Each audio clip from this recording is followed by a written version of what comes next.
اس کی وجہ یہ ہے، خوف اور دہشت کی وجہ یہ ہے کہ اس وقت سیریا اور ترکی کے اندر جو خطرناک اور خوفناک زلزلے آئے ہیں، ان زلزلوں کو دیکھ کر کے ہر انسان لرزہ برندام ہے، ان زلزلوں کو دیکھ کر کے ہر انسان متزلزل ہے، ہر انسان پر ایک خوف و ہراس کی کیفیت طاری ہے۔ اور ترکی اور شام کے اندر جو زلزلے آئے ہیں، اسی کے ساتھ ساتھ دانشوروں نے یہ بھی پیشن گوئی کی ہے کہ اب وہ صرف 2 ملکوں میں زلزلوں کی بات نہیں ہے، بلکہ کئی ملکوں پر اس وقت زلزلوں کی پیشن گوئی کی تلوار لٹک رہی ہے، یعنی کئی ملکوں کے اندر مزید زلزلے آ سکتے ہیں۔ اس لیے ہر انسان بے چین ہے، ہر انسان بے قرار ہے، ہر انسان مضطرب ہے۔ اللہ اکبر! آپ نے یوٹیوب کے ذریعے سے اور ویڈیوز کے ذریعے سے اور نیوز کے ذریعے سے شام اور ترکی کا زلزلہ دیکھا ہوگا۔ بڑی بڑی عمارتیں اللہ اکبر زمین کے سینے کے اندر دفن ہو گئی۔ آپ ذرا غور فرمائیں، میرے آقا صلی اللہ علیہ وآلہ وسلم کے دیوانوں، جس وقت ترکی میں زلزلہ آیا، کیا ترکی والوں نے یا سیریا والوں نے کبھی سوچا بھی ہوگا کہ ہمارے درمیان ایک ایسا عذاب آئے گا؟ اور وہ لوگ جو دولت کے اندر کھیل رہے تھے، وہ لوگ جو دولت کی ریل پیل میں مست تھے، کیا انہوں نے سوچا تھا کہ وہ خیمے میں پناہ لینے پہ مجبور ہو جائیں گے؟ لوگوں کو بھیک دینے والے ان کے ہاتھوں میں بھیک کے کٹورے آ جائیں گے۔ اللہ اکبر! میرے آقا صلی اللہ علیہ وآلہ وسلم کے پیارے دیوانوں، یاد رکھنا، مصیبت کسی پر بھی آئے، مومن کی شان یہ ہے کہ مومن کسی بھی مصیبت زدہ کو دیکھ کر اس سے عبرت حاصل کرتا ہے۔ کسی مفکر نے کہا تھا، اگر دوسروں کو دیکھ کر تم عبرت حاصل نہیں کرو گے تو تم بھی عبرت بنا دیے جاؤ گے۔ قرآن کہتا ہے فَاعْتَبِرُوا يَا أُولِي الْأَبْصَارِ، اے آنکھ والو عبرت حاصل کرو۔ آنکھیں پکچر کے پوسٹر کے لیے نہیں دی گئی ہے، آنکھیں فلموں کے لیے نہیں دی گئی ہے، آنکھیں گندی پکچروں کے لیے نہیں دی گئی ہے، آنکھیں آوارگی کے لیے نہیں دی گئی ہے۔ قرآن کہتا ہے آنکھیں اللہ نے تمہیں عبرت کے لیے دی ہے۔ ایک سے ایک ویڈیو کو شیئر کرنے والوں کبھی غور بھی کیا ہوتا، کبھی سوچا بھی ہوتا؟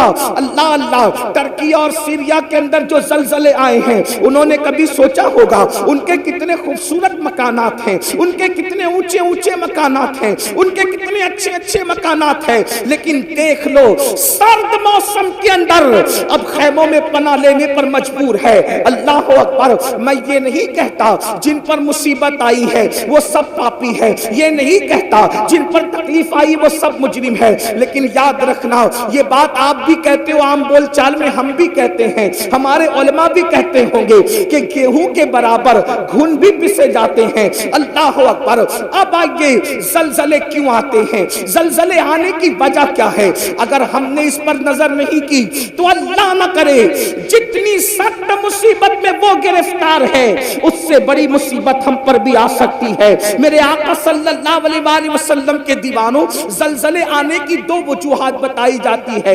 ایک تو طبعی وجہ ہے جس کو سائنسداں لوگ بتاتے ہیں، یعنی کہ جو ہے وہ سیال مادوں میں ایسا ہوتا ہے تو زلزلہ آتا ہے۔ پھر کہتے ہیں کہ پلیٹوں کے اندر اختلاف ہو جاتا ہے تو زلزلہ آتا ہے۔ گویا کہ طبعی وجوہات، جیسے مثال کے طور پر ہم بیمار پڑتے ہیں، اس کی ایک طبعی وجوہات ہے، اس کی چند طبعی وجوہات ہے۔ مثال کے طور پر زکام ہو گیا تو کیوں ہوا؟ تو کہا دہی کھا لیا تو کھانسی آ رہی ہے، اسی طریقے سے ٹھنڈا پی لیا تو زکام ہو گیا، اسی طریقے سے جو ہے شربت پی لیا تو یہ ہو گیا۔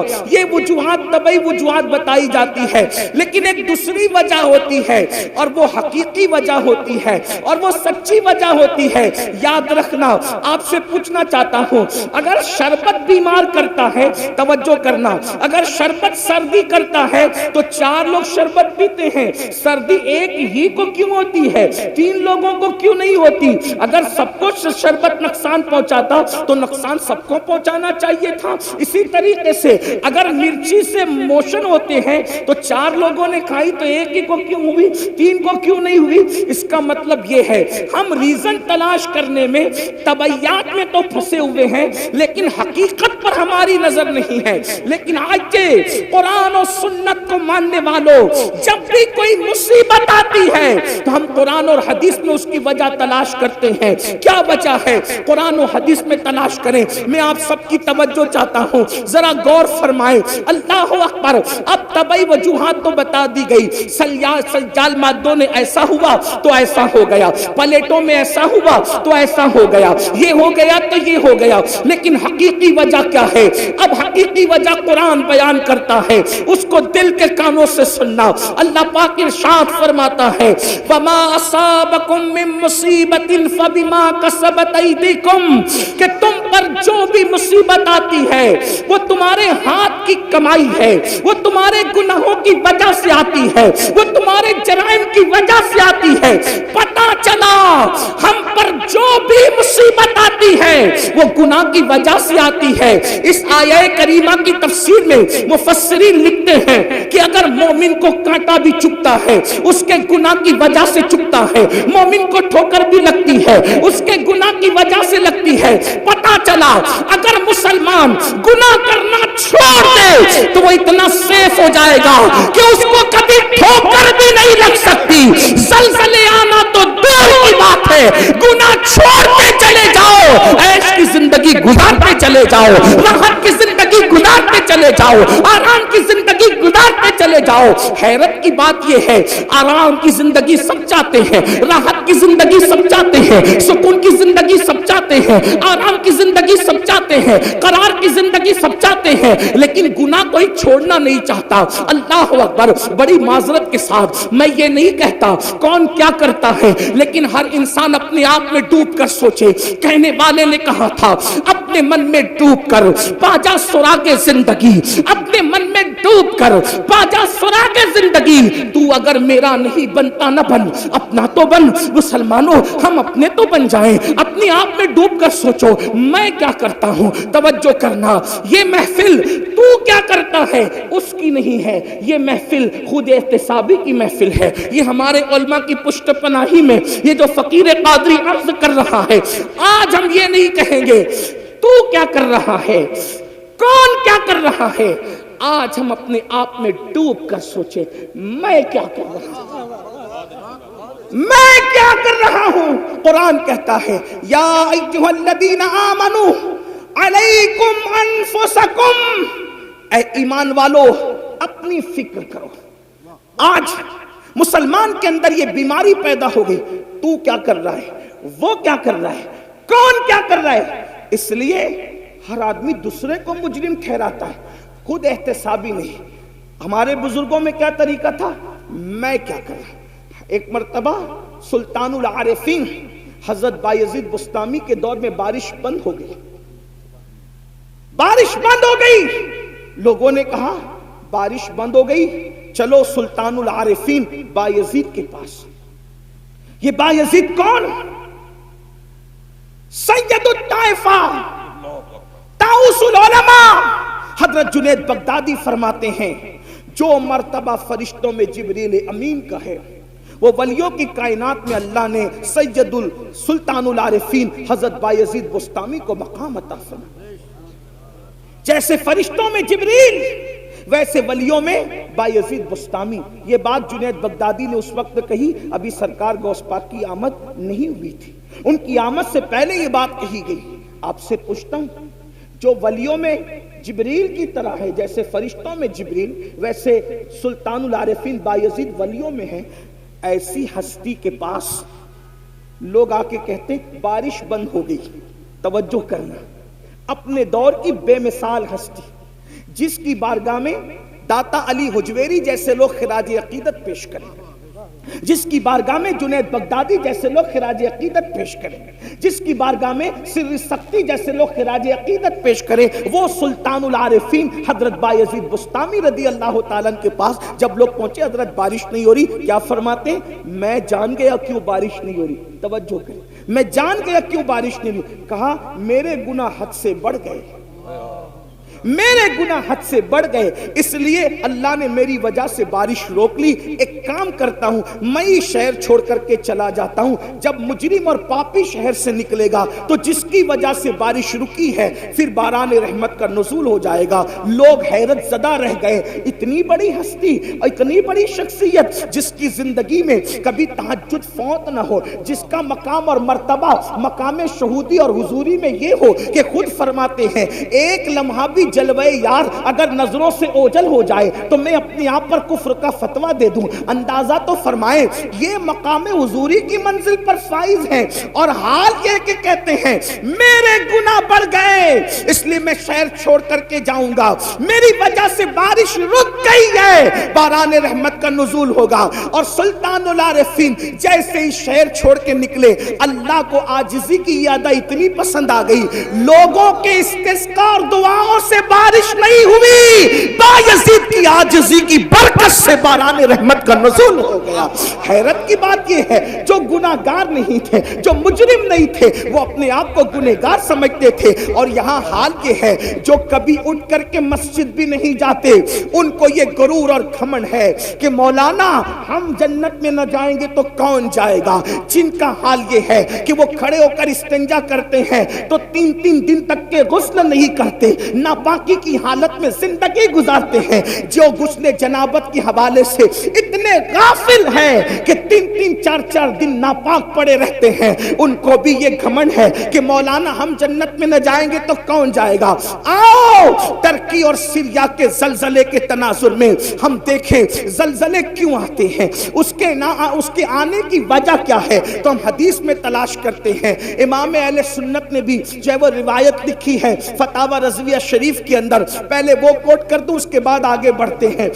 فرمایا گیا کہ ان زمین کی نسیں ہوتی ہے، زمین کی رگیں ہوتی ہے، زمین کی شریانیں ہوتی ہے، جس طریقے سے انسان کے جسم میں شریانیں ہیں، جس طریقے سے انسان کے جسم میں رگیں ہیں، اسی طریقے سے زمین کی بھی رگیں ہیں، اور یہ ساری رگیں ایک جو ہے وہ پہاڑ کی طرف پڑتی ہے اور ایک پہاڑ کے اندر سمٹ آتی ہے اور اس کو کوہ قاف کہتے ہیں، اور وہاں پر وہ ساری رگوں کو کھڑا فرشتہ سمیٹ کر کے موجود ہے، اس کے ہاتھوں میں یہ رگیں ہیں، زمین کی رگیں، زمین کی شریانیں اس فرشتے کے ہاتھ میں ہے۔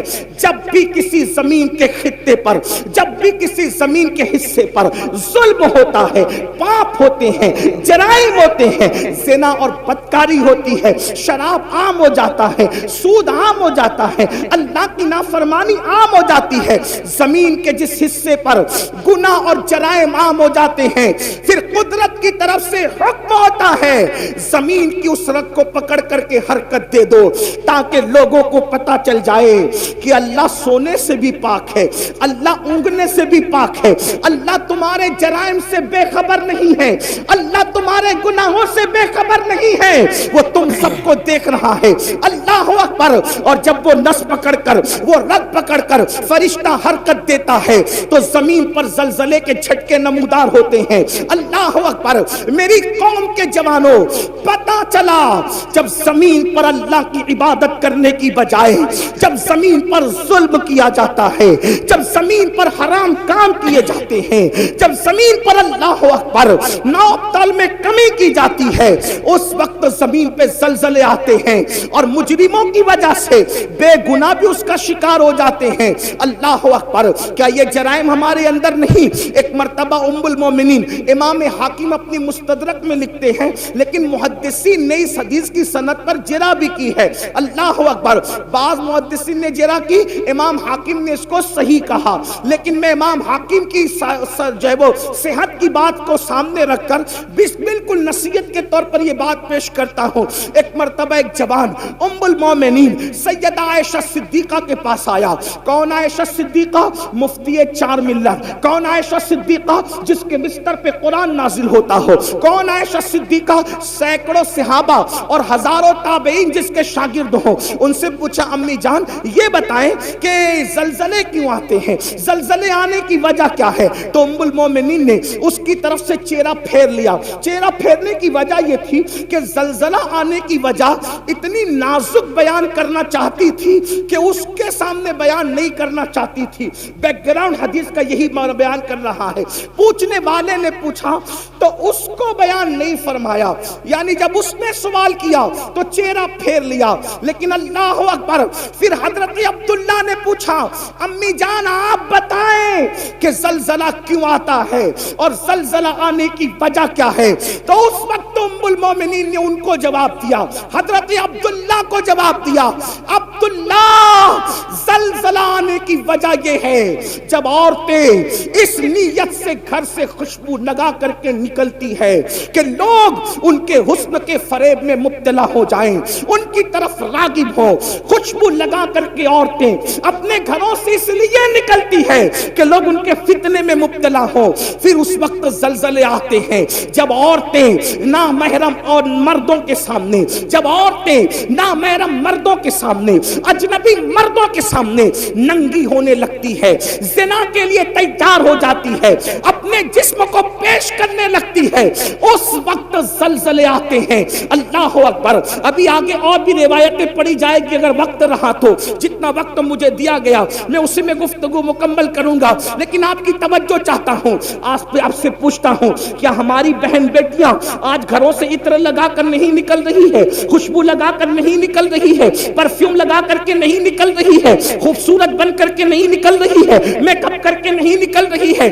آج اللہ اکبر مسلمانوں کا حال یہ ہو گیا، شادی کے موقع پر صرف چہرے بنانے کے لیے بیوٹی پارلروں میں جتنا خرچ ہوتا ہے اگر اس کا اندازہ لگایا جائے تو لاکھوں روپے صرف بیوٹی پارلر کی نظر ہو جاتے ہیں۔ میں پوچھنا چاہتا ہوں مسلمانوں، صرف داڑھی رکھنے سے ہم نجات نہیں پا سکتے، صرف 5 وقت کی نماز بھی ہمیں نجات کے سائل تک نہیں پہنچا سکتی، سروں پر ٹوپیاں رکھنا بھی ہمیں نجات تک نہیں پہنچا سکتا۔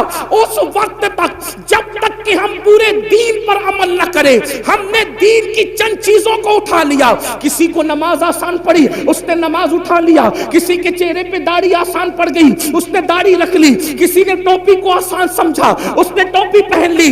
یاد رکھنا، دین کو رسومات بنانے والوں، یہ رسمی عبادتیں نجات کے سائل تک نہ لے جائے گی۔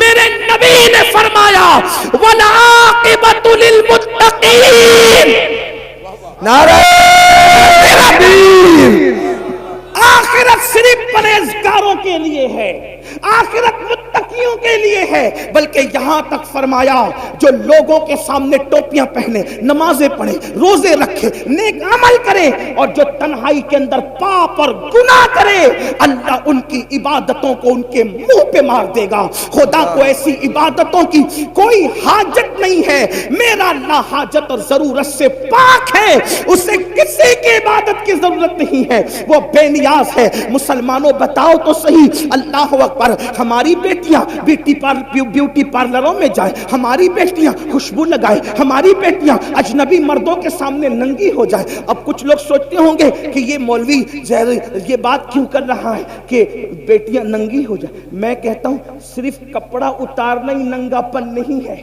اگر دوسری حدیث پر نظر ڈالیں تو ذرا اپنے آپ میں ڈوب کے سوچیں کہ کتنوں کی بیٹیاں ننگی ہے۔ بڑی معذرت کے ساتھ سفید ریش میرے بزرگ علماء بھی بیٹھے ہیں، ان کا ادب بھی میرے سامنے ہے، لیکن اگر انجیکشن نہ لگائیں، آپریٹ نہ کریں، آپریشن نہ کریں تو یہ قوم ہمیں ملتی کہاں ہے؟ جب ہم منبر پہ نہ بولیں تو کہاں بولیں؟ لوگ کہتے ہیں اتنی اوپن تقریر نہیں ہونا چاہیے۔ میں نے کہا جب لوگ اوپن گناہ کر رہے ہیں تو اوپن اصلاح کرنے کا ہمیں حق نہیں؟ جو قوم گناہ کرنے میں اوپن ہو گئی تو کیا ہم اس قوم کو آئینہ نہیں بتا سکتے؟ اور اللہ نیتوں کو جانتا ہے، فحش بات کرنے کی ہماری عادت نہیں، اللہ نیتوں کو جانتا ہے۔ لعنت اللہ علی الکاذبین، جو جھوٹ بولے اس پہ لعنت ہے۔ ہمیں شوق نہیں یہ بات کرنے کی، لیکن آپ سے پوچھتا ہوں، آپ اگر یہ سوچتے ہیں ام المومنین نے کہا مردوں کے سامنے عورتیں ننگی ہوگی، زلزلے آئے، عورتیں ننگی نہ ہو رہی۔ ایک حدیث میں اللہ کے رسول علیہ السلام نے فرمایا قیامت کے قریب عورتیں کپڑے پہن کے بھی ننگی ہوگی۔ تو صحابہ نے پوچھا آقا کپڑے پہن کے ننگی ہونے کا کیا مطلب ہے؟ وہ فرمایا اتنے باریک اور پتلے پتلے کپڑے پہنے گی کہ کپڑے پہن کر بھی ان کا جسم نظر آئے گا، اتنے تنگ اور چست پہنے گی کہ مفہوم ہے کہ جسم کا نشیب و فراز دکھے گا۔ تو یہ بھی تو ننگے پن کی، کپڑا پہن کر بھی ننگی ہے، مردوں کو اس کا کوئی خیال نہیں۔ ایک باپ جب جمعہ کی محفل میں مسجد کے اندر یہ خطاب سنتا ہے تو کہتا ہے مولوی لوگ پرانے خیال کے لوگ ہیں۔ مولوی پرانے خیال کا نہیں ہے، ہم دین کے پابند ہیں۔ لوگوں کو اگر ترقی کرنا ہے تو لوگ آگے جائیں، اور مسلمان کو اگر ترقی کرنا ہے تو وہ پیچھے نبی کے قدموں میں آئے۔ سبحان اللہ۔ ہمیں کل بھی ترقی ملی تھی تو قدم ناز مصطفیٰ کے صدقے میں ملی تھی، اور اگر آج بھی ترقی ملے گی تو نبی کے قدموں میں ملے گی۔ لوگ کہتے ہیں نبی کے قدموں میں کیا رکھا ہے، میں کہتا ہوں جب ماں کے قدموں میں جنت ہے تو نبی کے قدموں میں کیا رکھا ہے اس کا اندازہ آپ خود ہی لگا سکتے ہیں۔ نعرہ تکبیر، نعرہ قدموں میں جو ہے غیر کا منہ کیا دیکھے، کون نظروں پہ چڑھے دیکھ کے تلوار تیرا۔ ایک بھائی اپنی بہن پہ کنٹرول نہیں کر سکتا، ایک باپ اپنی بیٹی پہ کنٹرول نہیں کر سکتا، ایک شوہر اپنی بیوی پہ کنٹرول نہیں کر سکتا۔ اگر کنٹرول نہیں کر سکتے تو دل کے کانوں سے سن لو، اپنی نماز، اپنے روزے، اپنے حج، اپنے صدقات، اپنے عمرہ پر گھمنڈ کرنے والوں، اگر اپنے گھر کی عورتوں کو کنٹرول نہیں کرتے تو اللہ نے جنت کے دروازے پہ لکھ دیا ہے کہ جنت دیوسوں کے لیے حرام ہے، حرام۔ جنت دیوسوں کے لیے حرام ہے۔ صحابہ نے پوچھا آقا دیوس کون ہے؟ تو اللہ کے رسول علیہ السلام نے فرمایا جس کے گھر کی عورتیں بدی میں مبتلا ہوں اور وہ مرد معلوم ہونے کے بعد ان کو نہ روکے، جو عورتیں بازاروں میں بے پردہ جائیں اور وہ مرد معلوم ہونے کے باوجود ان کو نہ روکے، ایسے مرد دیوس ہے، دیوس۔ اللہ نہ ان کا فرض قبول کرتا ہے، نہ ان کا نفل قبول کرتا ہے، نہ ان کی دعائیں قبول کرتا ہے، نہ ان کی نمازیں قبول کرتا ہے۔ میرے پیارے آقا علیہ السلام کے پیارے دیوانوں، ام المومنین فرماتی ہے پہلی وجہ تو یہ ہے۔ دوسری وجہ جب ناپ تول میں کمی کی جائے گی تو زلزلے آئیں گے۔ ام المومنین ناپ تول میں کمی۔ اب ناپ تول میں کمی پر بہت اچھی تشریح کی ہے حکیم الامت حضرت علامہ مفتی احمد یار خان نعیمی رحمت اللہ علیہ۔ ناپ تول میں کمی پر ہمارا دماغ یہی آ کے اٹک جاتا ہے کہ سبزی ناپ تول ہوا، سبزی میں ناپ تول ہوئی تو کسی نے کمی کر دی تو زلزلہ آئے گا۔ یہ بھی ہے، اس کا تو انکار ہی نہیں، تو سب سمجھ گئے۔ ناپ تول میں کمی کا کیا مطلب؟ اللہ قرآن مقدس میں فرماتا ہے ناپ تول میں کمی نہ کرو، وَلَا تُخْسِرُوا الْمِيزَانَ۔ سبحان اللہ۔ ناپ تول میں کمی نہ کرو، اس میں خسارہ نہ کرو، اس میں کمی نہ کرو۔ کیا مطلب؟ ناپ تول میں کمی نہ کرنے کے کئی معنی ہے۔ ایک معنی یہی تو بات ہے، جب غالب اور اقبال کے کلام کے اتنے معنی نکل سکتے ہیں تو پھر مصطفیٰ جان رحمت کی حدیث کے اس کے کتنے معنی نکل سکتے ہیں۔ اسی کو تو میرے امام کہتے ہیں نا، میں نثار تیرے کلام پر ملی یوں تو کس کو زبان نہیں، وہ سخن ہے جس میں سخن نہ ہو، وہ بیاں ہے جس کا بیاں نہیں، اور فصحا عرب کے بڑے بڑے تیرے آگے یوں ہے دبے لچے، کوئی جانے منہ میں زبان نہیں بلکہ جسم میں جان نہیں۔ حدیث کی تشریح ہو رہی ہے حکیم الامت کی زبانی، اور میں اس کو بطور مفہوم پیش کروں۔ ناپ تول میں کمی ہوتی ہے تو زلزلے آتے ہیں۔ تو ناپ تول میں کمی کا ایک مطلب تو یہ ہوا کہ ہم سبزی بیچ رہے ہوں، دودھ بیچ رہے ہوں وغیرہ وغیرہ، جو ناپ کے اس میں کمی نہ کرو۔ اب ناپ تول میں کمی کا ایک معنی یہ بھی ہے کہ کسی کا ہم پہ حق نکلتا ہے تو ہم تو اس کو مانگتے ہیں، لیکن جب ہم پر نکلتا ہے تو اس کو نہیں دیتے۔ ناپ تول میں کمی کا ایک مفہوم یہ بھی ہے۔ بھئی یہ بھی تو لینا دینا ہے نا. اگرچہ اس کا کوئی دکھنے والا ترازو نہیں ہے، لیکن بہرحال ہمیں دینا تو اس کا حق ہے. ہر آدمی حق مانگ رہا ہے، حق دینے والے کتنے ہیں؟ کیا بے شمار سفید لباس پر ہمیں وہ کرسی پہ بیٹھے ہوئے حاجی نمازی نظر نہیں آتے جنہوں نے اپنی بہنوں کا حق مار کر کے رکھا ہے؟ کیا بات، کیا جو اپنی بہنوں کو حصہ نہیں دیتے.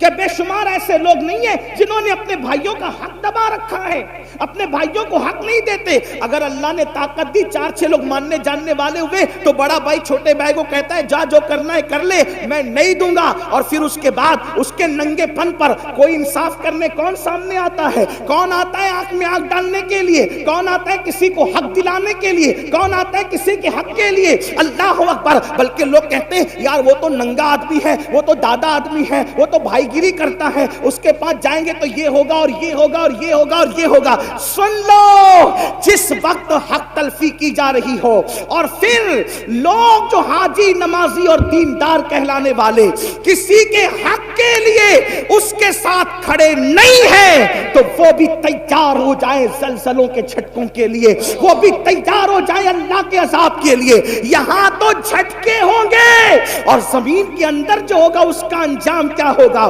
اللہ اکبر. بڑی معذرت کے ساتھ ایک بات میں آپ کو بتاؤں جس کو فقی ابو اللیث سمرقندی رحمت اللہ علیہ نے اپنی کتاب میں لکھا ہے، ذرا دھیان سے سننا. آج ہم ہر سال عمرہ کے لیے جا رہے، اللہ مبارک کرے، حج کے لیے بھی جا رہے ہیں، مسجد کے متولی بھی بن گئے، 50,000 5-5 لاکھ مدرسوں کے اندر چندے بھی لکھانے، بہت اچھی بات ہے، لیکن بہن کو حصہ نہیں دے رہے ہیں اور بہن بھانجوں سے لڑ رہے ہیں. آپ جانتے ہیں، آئیے ذرا سنیے اور دل کے کانوں سے سنیے بہن کی حق تلفی کرنے کا انجام کیا ہے. میں نے حوالہ پڑھ دیا، جس کو رجوع کرنا اس طرف کرے، اور میں اس کو اپنے الفاظ کے جامع میں پڑھنے لگا ہوں. اللہ اکبر. آج جانتے ہیں اللہ یہ جو رسومات ہے، دراصل جب شادی ہوتی ہے تو جہیز لوگ اس لیے بھی مانگ لیتے ہیں کہ یہ لوگ کے یہاں تو حصہ دینے کا رواج ہی نہیں ہے، حصہ ملے گا نہیں، اس لیے جتنی بھیک مانگنا ہے مانگ لو. اور آپ کو ایک بات بتاؤں، جب سے یہ جہیز مانگنے کا مطالبہ ہم نے شروع کیا ہے اور ہمارے سماج میں شروع ہوا ہے، ایک بات تو آپ کو بتاؤں،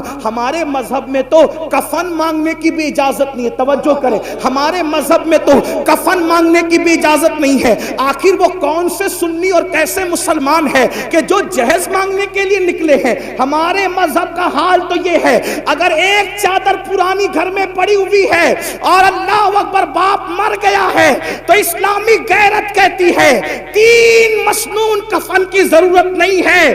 اگر ایک ہی پرانی چادر تیرے پاس موجود ہے تو اپنی غیرت کا سودا کسی کے دروازے پہ مت کرنا. ایک ہی چادر میں لپیٹ کر غیرت کے ساتھ اپنے باپ کو دفن کر دینا. اب بھی تجھے بھیک مانگنے کی اجازت نہیں. جس مذہب میں باپ کے کفن کے لیے بھیک مانگنے کی اجازت نہ ہو، ایک کپڑا موجود ہوتے ہوئے، کفایت کا کپڑا موجود ہوتے ہوئے، اس مذہب کے اندر آخر جہیز مانگنے کی اجازت کیسے ہو سکتی ہے؟ اس مذہب کے اندر کار مانگنے کی اجازت کیسے ہو سکتی ہے؟ اس مذہب کے اندر اللہ اکبر بائک مانگنے کی اجازت کیسے ہو سکتی ہے؟ اور یاد رکھنا، آج لوگ کہتے ہیں مولانا مسلمانوں کی بیٹیاں غیروں کے ساتھ بھاگ رہی ہے. آج لوگ کہتے ہیں مولانا مسلمانوں کی بیٹیاں غیروں کے ساتھ بھاگ رہی ہے، مسلمانوں کی بیٹیاں لوجوں میں بک رہی ہے، مسلمانوں کی بیٹیاں سگنلوں پہ برقع پہن کے بھیک مانگ رہی ہے. میں پوچھتا ہوں ذمہ دار کون ہے؟ بڑی معذرت کے ساتھ جو یا کہ غیرت مند مسلمانوں، اگر تمہارے دلوں میں عشق مصطفیٰ ہے، اگر تمہارے دلوں میں محبت رسول ہے، اگر تمہارے دلوں میں الفت رسول ہے، اس عشق مصطفیٰ کا واسطہ دے کر پوچھنا چاہتا ہوں، بیٹیاں لوجوں میں کیوں بک رہی ہے؟ بیٹیاں سگنلوں پہ بھیک کیوں مانگ رہی ہے؟ بیٹیاں مرتد کیوں ہو رہی ہے؟ اوروں کا ہاتھ پکڑ کر کیوں جا رہی ہے؟ ذمہ دار کون ہے؟ کیا وہ بیٹی جس نے کسی کا ہاتھ تھام لیا صرف وہ ذمہ دار ہے؟ نہیں، بلکہ ذمہ دار ہم سب ہیں، ذمہ دار پورا معاشرہ ہے. اس کی وجہ نعرہ تکبیر، نعرہ رسالت، حضرت مفتی محمد اسماعیل صاحب قبلہ، نعرہ تکبیر. تشریف رکھیں، بیٹھ جائیں، حضرت کا استقبال کر لیں، درود شریف پڑھ لیں آپ لوگ. اللہم صلی علی سیدنا مولانا محمد معدن الجود والکرم وآلہ وصحبہ وبارک وسلم صلاۃ و سلام علیک یا رسول. ایک بار سب مل کے اور درود شریف پڑھ لیں آپ. اللہ رب محمد صلی اللہ علیہ وسلم.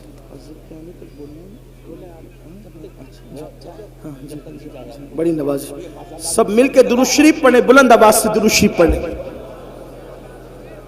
آپ سے گزارش ہے کہ اگر آپ ڈسٹرب نہیں کریں تو بڑی نوازش آپ سب کی بڑی نوازش. ایک بار آپ سب بھی درود شریف. حضرات آپ دیکھ رہے ہیں کہ اللہم صلی علی سیدنا و مولانا محمد معدن الجود والکرم. ڈاکٹر شفیق الرحمان بخش صاحب ایم پی سنبل تشریف لے آئے ہیں. ایک بار پھر درود شریف پڑھنے آپ. اللہ رب محمد صلی اللہ علیہ وسلم نحن عباد محمد صلی اللہ علیہ وسلم صلاۃ و سلام علیک. میں گفتگو شروع کر دوں پھر سے, آپ کی اجازت ہے؟ آپ توجہ میری طرف رکھے ہوئے. ایک بار ذرا پھر درود شریف پڑھیں, بلند آواز سے پڑھیں. اللہم صلی علی سیدنا و مولانا محمد معدن الجود والکرم وآلہ وصحبہ وبارک وسلم صلاۃ و سلام علیک یا رسول اللہ صلی اللہ علیہ وآلہ وسلم.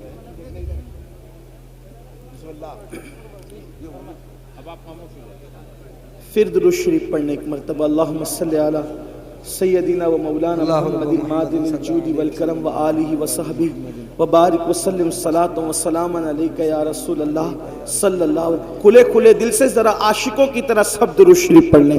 اللہم صلی علی سیدنا و مولانا محمد معدن الجود والکرم وآلہ وصحبہ وبارک وسلم صلاۃ و سلام علیک یا جد الحسن والحسین. تو یہ بات ہمارے معاشرے میں ہوتی ہے کہ بیٹیاں بھاگ رہی ہیں, مرتد ہو رہی ہے, مذہب چھوڑ رہی ہیں. ذمہ دار کون؟ صرف وہ جانے والی بیٹیاں ذمہ دار نہیں ہیں, اس کے ذمہ دار ہم بھی ہیں. کیونکہ ہم نے شادی کے نام پر اتنی رسومات کو ایجاد کر دیا, اتنی رسومات کو ایجاد کیا کہ اب ہر کس و ناکس کے لیے شادی ممکن نہ رہی, شادی مشکل ہو گئی. جبکہ میرے اور تمہارے نبی صلی اللہ علیہ وآلہ وسلم نے فرمایا نکاح اتنا آسان کر دو کہ زنا کرنا مشکل ہو جائے. آپ کی توجہ, جس نبی کے کہنے پر کلمے کو تم نے سچا مانا, ہم نے سچا مانا. جس نبی کے کہنے پہ اللہ کو ایک مانا, جس نبی کے کہنے پہ قرآن کو اللہ کی کتاب مانا, جس نبی کے کہنے پر اللہ کا دین اسلام مانا, اسی نبی نے تو یہ بھی فرمایا نا کہ نکاح اتنا آسان کر دو کہ زنا کرنا مشکل ہو جائے. آپ سے پوچھتا ہوں, آج ہم نے زنا آسان کیا ہے, نکاح مشکل کیا ہے. ایک انسان 1000-2000 روپے میں زنا تو کر سکتا ہے لیکن 1000-2000 میں نکاح نہیں کر سکتا. جبکہ اللہ کے رسول نے یہ فرمایا نکاح اتنا آسان کرو کہ زنا مشکل ہو جائے. ہم نے نکاح کو مشکل کیا. بڑی معذرت کے ساتھ سیرے کی رسم ہے, ہلدی کی رسم ہے, مہندیوں کی رسم ہے, یہ رسم ہے, جہیز کی رسم ہے, وہ رسم ہے. خدا جانے کتنی رسومات کو ایجاد کیا. آپ سے پوچھتا ہوں اسلام کا رسومات سے کیا تعلق ہے؟ اللہ اکبر. آج یہ میں آپ کو بتاؤں, ہمارے مذہب میں توجہ کرنا, ہمارے مذہب میں نکاح اتنا آسان تھا, نکاح اتنا آسان تھا کہ جنگ کے میدان میں بھی نکاح ہو رہا تھا. حیرت کی بات یہ, جنگ کے میدان میں بھی نکاح ہو رہا تھا.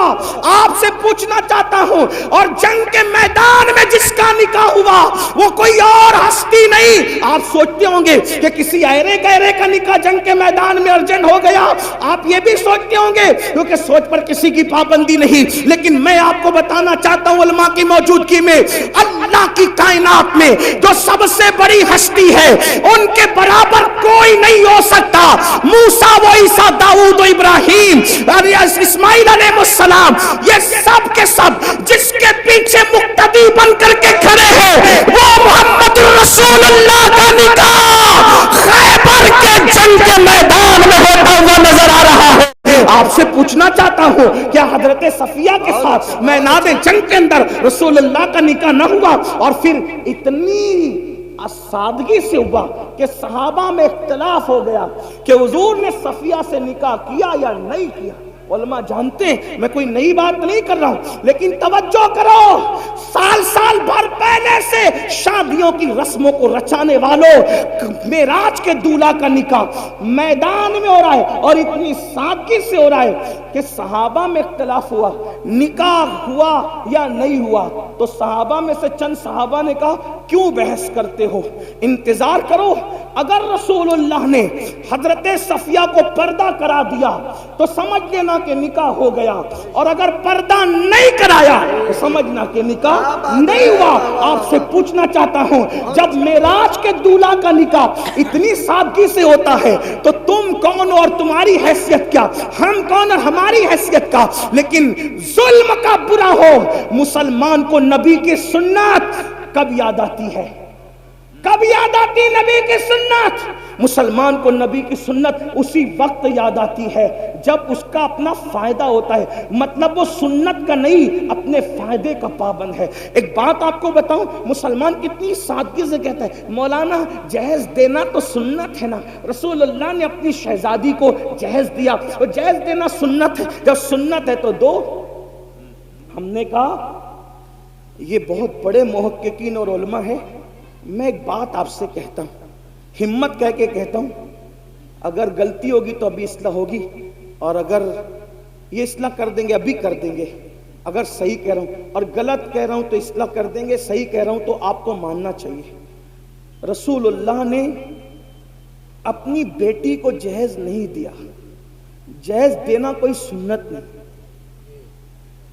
یہ ایک طالب علم کا، قرآن اور حدیث کے طالب علم کا دعویٰ ہے، مناظرے مباحثے اور اس کا شوق نہیں ہے، نہ میں مناظر ہوں نہ میں بحث والا آدمی ہوں، لیکن میں آپ کی عدالت میں ایک بات رکھ رہا ہوں علماء کی توجہ کے ساتھ، توجہ آپ کی اسی بات توجہ سے سن لیں، جہیز دینا سنت نہیں ہے، جب دینا سنت نہیں تو لینا بھی سنت نہیں۔ پھر آپ کہیں گے کہ وہ مثنوی میں، پھر مفتی احمد یار خان نعیمی نے، اور پھر فلاں اور پھر فلاں بزرگوں نے جو جہیز کی فہرست بنائی ہے اس کے بارے میں تو کیا کہتا؟ میں کہتا ہوں وہ فہرست صحیح ہے، فہرست سے مجھے کوئی اختلاف نہیں، لیکن تھوڑا سمجھ میں ہمارے فیر ہو رہا ہے۔ کیا فیر ہو رہا ہے؟ ایک بات بتاؤں آپ کو دھیان سے، نہ جہیز دینا سنت نہ لینا سنت۔ یہ ایک سبق سنانے کی نیت سے عرض کر رہا ہوں، علامہ اللہ بخش صاحب اگر موجود ہیں، پیچھے ہے کیا، پشت پناہی کر رہے کیا؟ ہے بہت دور چلے گئے۔ نہ دینا سنت نہ لینا سنت، تو کافر وہ فہرست میں نے کہا صحیح، مستوی میں فہرست وہ بھی صحیح، مفتی احمد یار خان نعیمی نے بنائی وہ بھی صحیح، تو کافر میں نے کہا وہ بس سمجھ کا پھیر ہوا۔ اللہ کے رسول نے وہ جو جہیز دیا ہے، جہیز وہ سیدہ فاطمہ کو نہیں دیا بلکہ وہ اپنے بھائی علی مرتضیٰ کو دیا۔ نمبر ایک سیدہ کو نہیں دیا، بیٹی کو نہیں دیا، بھائی کو دیا۔ اگر آپ بھی بھائی کے لیے لاکھوں خرچہ کرتے ہیں تو امین القادری تمہارا تلوہ چومنے کے لیے تیار ہے۔ کیا بات ہے، حضور نے بیٹی کو نہیں دیا، اپنے بھائی کو دیا، داماد بھی نہیں کہہ رہا ہوں ورنہ کسی کو چور دروازے سے گھسنے کا راستہ ملے گا، بھائی کو دیا۔ اب بھائی کو کیوں دیا؟ اس لیے کہ حضرت ابو طالب کثیر العیال تھے اور ان کی غربت کا احساس تھا رسول اللہ کو، تو فرمایا اپنے چچا عباس سے کہ تمہارے بھائی کثیر العیال ہیں تو ان کے کچھ بچے ہم اپنی ذمے پہ لے لیتے ہیں اور ان کی پرورش ہم کرتے ہیں۔ تو حضرت جعفر کو حضرت عباس نے لے لیا اور علی مرتضیٰ کو بچپن سے رسول اللہ نے اپنی پرورش میں لے لیا، تو گھر میں رسول اللہ نے رکھا، بچپن سے نبی نے پالا، نبی نے پلا، نبی نے بڑھایا، نبی نے پرورش کی۔ اب بتاؤ جس کے گھر میں علی پلے ہیں تو اب علی مرتضیٰ کا خود کا گھر نہیں تھا، اب شادیوں کے علی نئے گھر میں جا رہے ہیں، تو جس نے پالا تھا، جس نے پوسا تھا، جس نے بڑا کیا تھا، جس نے تربیت کی تھی، اگر بفرض محال علی مرتضیٰ کا نکاح سیدہ فاطمہ کے ساتھ نہ بھی ہوتا اور علی کا نکاح کسی اور کے ساتھ ہوتا تو بھی علی مرتضیٰ کا گھر سجانے کی ذمہ داری تو اسی کی تھی نا جس نے بچپن سے پرورش کی تھی۔ جس نے بچپن سے پرورش کی تھی انہی کی ذمہ داری تھی. تو لوگوں کو مغالطہ یہ ہو رہا ہے کہ جہیز بیٹی کو دی, بیٹی کو جہیز نہیں دیا, بھائی کے لیے انتظام کیا. یہ تو ایک بات میں نے کہہ دی. دلیل کیا؟ اب دلیل سن لیں.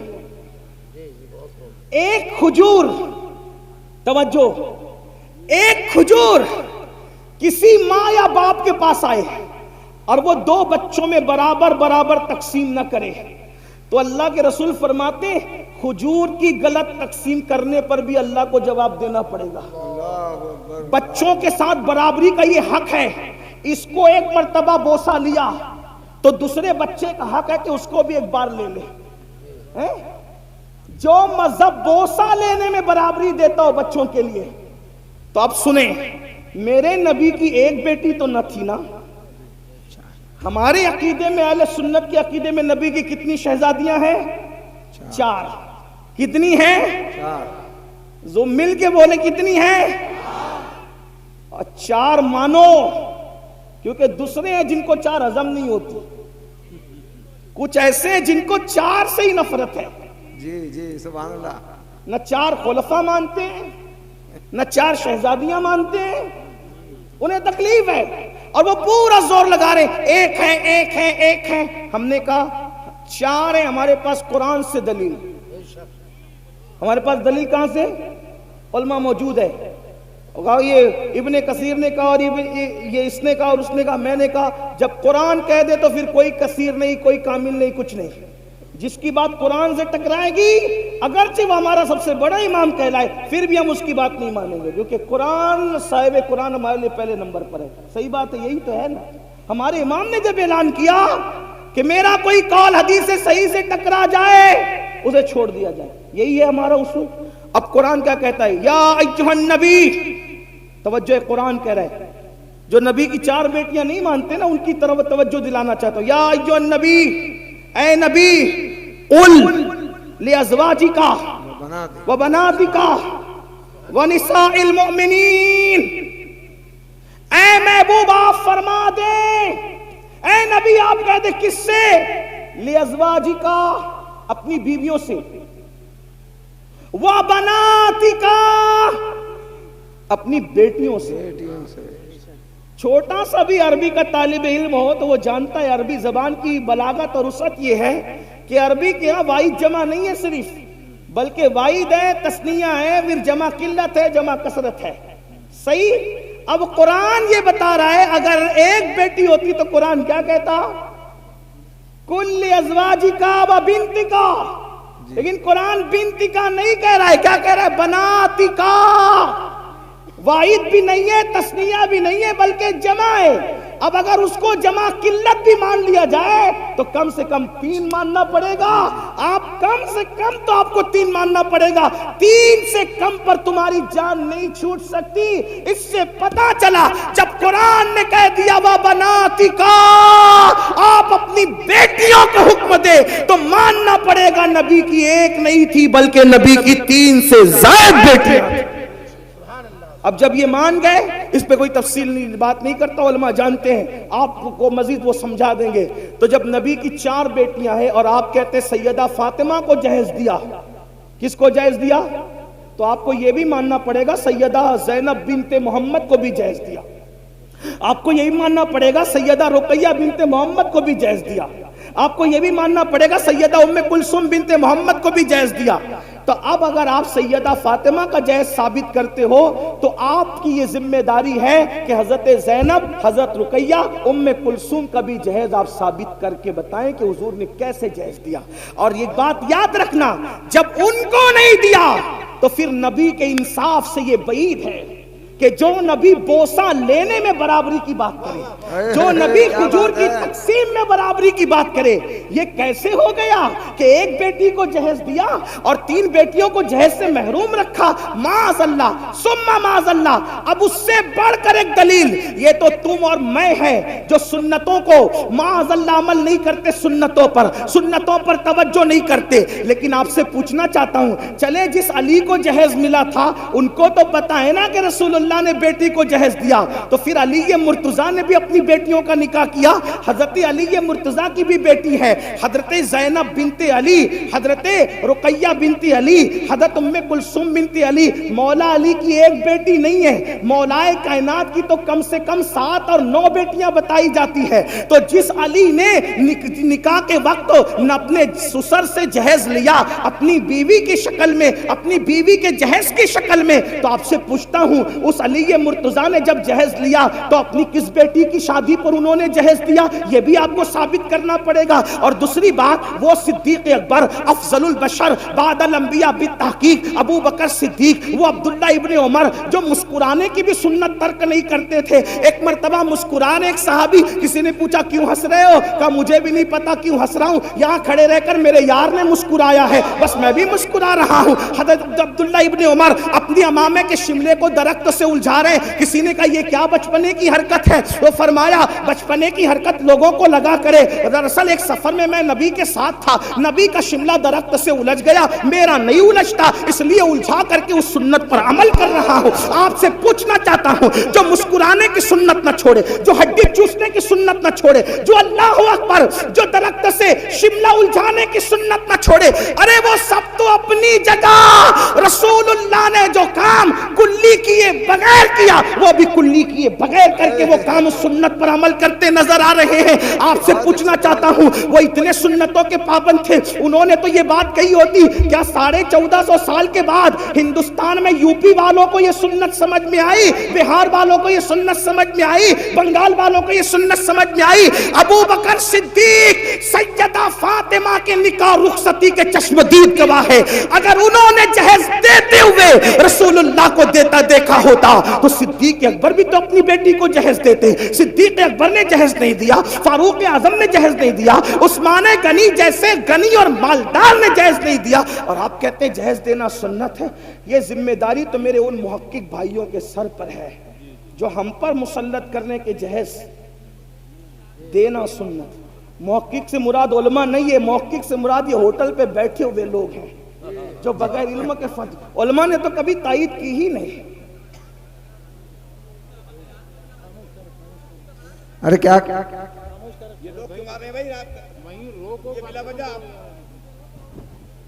علماء نے تو کبھی تائید کی ہی نہیں.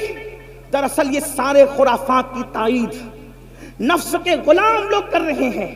میری گزارش ہے آپ سے, اگر قوم کی بچیوں کی آبرو اور عزت سے تھوڑی بھی دلچسپی ہو,